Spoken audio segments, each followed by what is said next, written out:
Joseph. Oh, go na Kendra, go. You do the first. Congrats guys! I love you since 1992. Pwede pa kwento kung paano nyo nakuha yung role? Ako nga so when I won the award in Japan, I called Boss Vic. Sabi ko, Boss, I won. Sabi niya, congratulations at dahil dyan meron kang project. And it's called I Love You Since 1892. So I did my research and I was so excited to work on this project. So, Ako hindi ko alam. Hindi ko talaga alam. Sinabi niya sa akin na may meeting. Sigulat na ako sa FB. Kasama ko sa akin. Wait! Totoo nga. Sabi ko na baka mali po kayo ng pinapresent. Alam nila yun. Medyo ganun. Ako naman, upon signing up, after a couple of days, sabi nila mag-represent daw sila na mag-repeat sila for like a TV series. And right away, I fell in love with the character. Ano naman pakiramdam? Kasi napakalaking series nito. Parang hindi ba kayo nape-pressure na na gampanan yung mga characters? Pressure is good. Yes.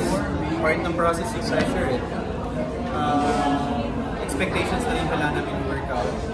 I think kailangan mo na focus sa sarili namin to the character. Kasi kahit paano kung i-aware namin ako personally, kung i-aware ko masyado sa sarili ko sa mga nangyayari, well, baka hindi na ako na-focus sa work. Doon ako sa expectations. Same naman.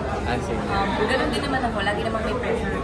Kahit naman hindi ko at or what. Lahat naman ng proyekto may pressure. So, basta kailangan mo lang galingan and just really be, be sensitive to the people that you're with. Nung hindi pa napupunta sa inyo itong I Love You, meron na ba kayong mga idea? May mga background na ba kayo tungkol dito? Me? I've never read any Wattpad. Wala.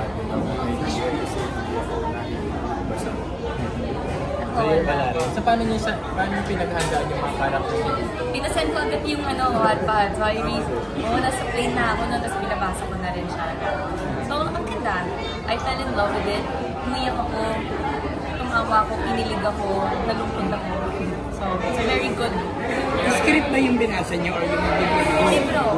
Kasi wala pang script yung mga panahon na yun. I think it's we're so privileged na meron kaming libro na reference namin kasi nandun lahat lahat ng tanong mo, lahat ng explanation nandun lahat. So, yeah, we're lucky na meron kaming binabalik-balikan kung meron kaming mga questions about the characters. And I believe it's 27 shooting days, originally by More.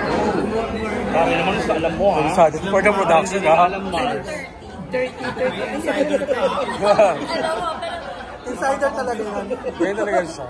Yeah. Pero kasi di ba halos kayong dati naman first time nyo rin naka-work si Direk Mac Alejandre na noon din naman sa paggawa ng mga historical projects. May pressure din ba sa inyo kasi award-winning and international rin naman taga si Direk Mac? Lagi may pressure ko yung working also on the new. Lalo na batigan na sa industriya.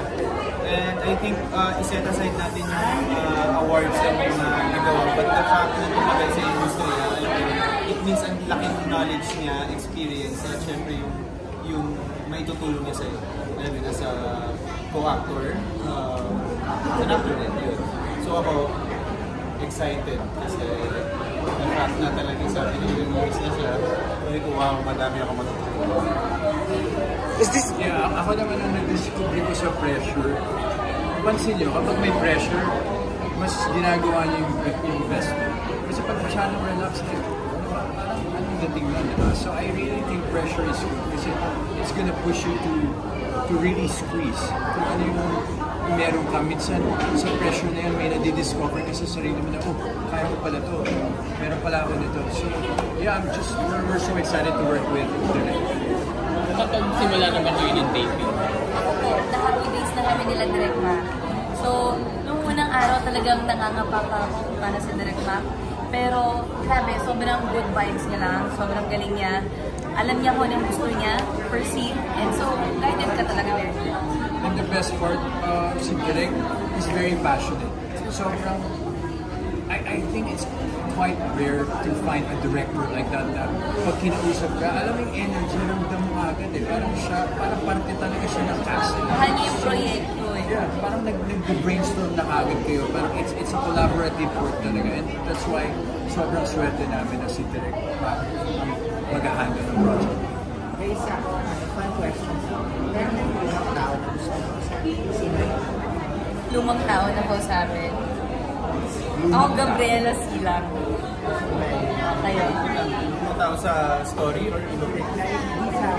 Lumang tao, like lumang tao. Oo, sa'yo sa isa. Ikaw sila po lang. Me, to be honest, as an actor and artist, I would love to talk to Marlon Brando. Even bakit si Huh? bakit why? Si ano? Both for women's rights na. Bakit naman yun? Ikaw. Hindi siya gusto ko. Hindi, may hindi kasi. Sorry. Tanggalin yun sa akin. Saan si Cesar, siyempre, gusto ko lang din malaman kung paano lahat. Kung true ba? True ba? True ba ang chismis? True ba sa likod ko? Sa likod ka ba na rin? Nakatakbog ka? Hindi. Pero siyempre, gusto kong itanong lahat ng mga kasaysayan na alam naman Hindi ko ba kasi sinasama yan? may pananaw ako na nababago lahat. As years pass, nababago lahat yun. Through chismis, nagbabago. Isa, nag-iiba lang. Kaya gusto ko lang siyempre siya. Siya nakakaalam. Touch me na talaga. Ay, salamat. Pwede isa pa. Intriga question lang. Ano yun?